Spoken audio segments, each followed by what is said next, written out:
Are you naked? Yeah, I know that may be a strange sort of question with which to start a presentation. However, I fear that many of us are naked and we don't even realize it.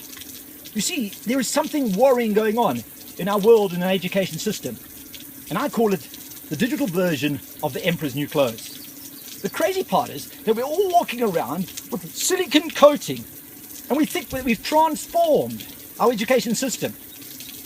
But the breeze that you're feeling on your digital buttons is exactly that. It's not your imagination. It's our nakedness.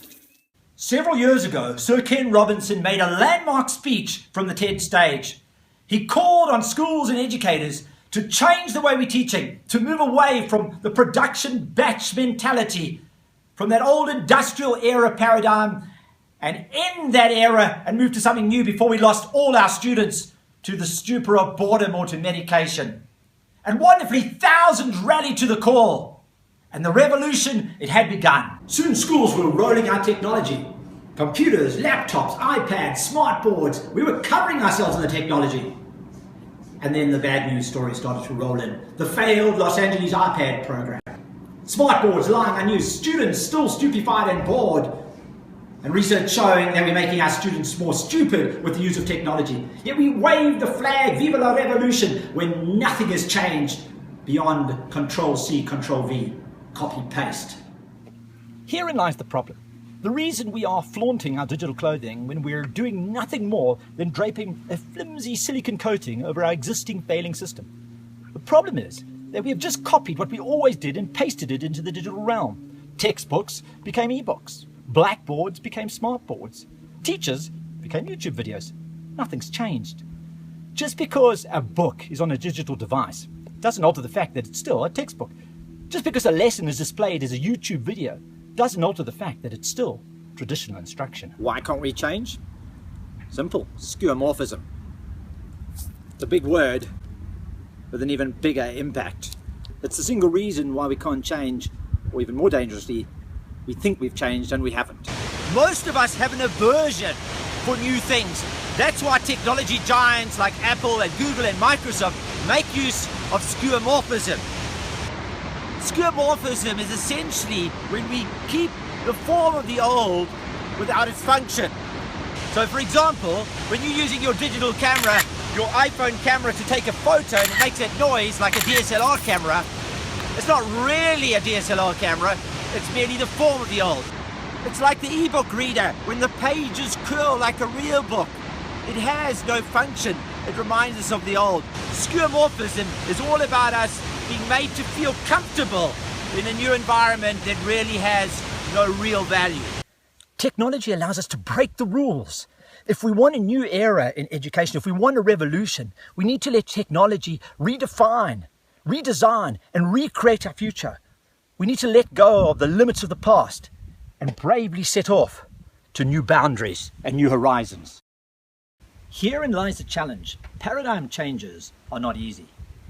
As Marshall McLuhan once put it, I don't know who discovered water, but I'm pretty sure it wasn't a fish. We've been swimming in the waters of our industrial paradigm classroom for centuries. To change that paradigm is not going to be easy. Or is it? When we look to the organic, to nature, we see activity, not passivity. When we look to nature, we see creation, not just plain consumption. Rather than standardization, compartmentalization, and control, we have diversity, connection, and dare I say it, chaos. These are the exciting pedagogies of the organic. They create exciting opportunities for our technology-enabled learning. Forget Control-C, Control-V. We want Control-N, new paradigms and new pedagogies. Let's activate our classrooms with technology, not stupefy them. Why learn through reading prepackaged content when technology offers exciting opportunities to curate your own content? Why learn through content consumption when technology offers exciting opportunities for conversation around content? Why learn through a fixation on what's correct when technology offers exciting opportunities to learn through correcting? Why learn through watching recorded video lessons when technology offers exciting opportunities to learn through creating our own videos? Why learn through the control of standardization when technology offers exciting opportunities to learn through the diversity of chaos.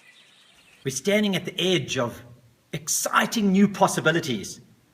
What matters now is when we look at our silicon clothing that we're draping all over ourselves is what we imagine for the future and what we see in the distance and in the horizon. As for me, I see technology, exciting opportunities too. I see activity, learning made new. And I think to myself, what a wonderful world. I see creating, correcting too. I see conversation, learning made new. And I think to myself, what a wonderful world. I see schools of students, impassioned teachers too. I see them bloom for me and you. And I think to myself, what a wonderful world.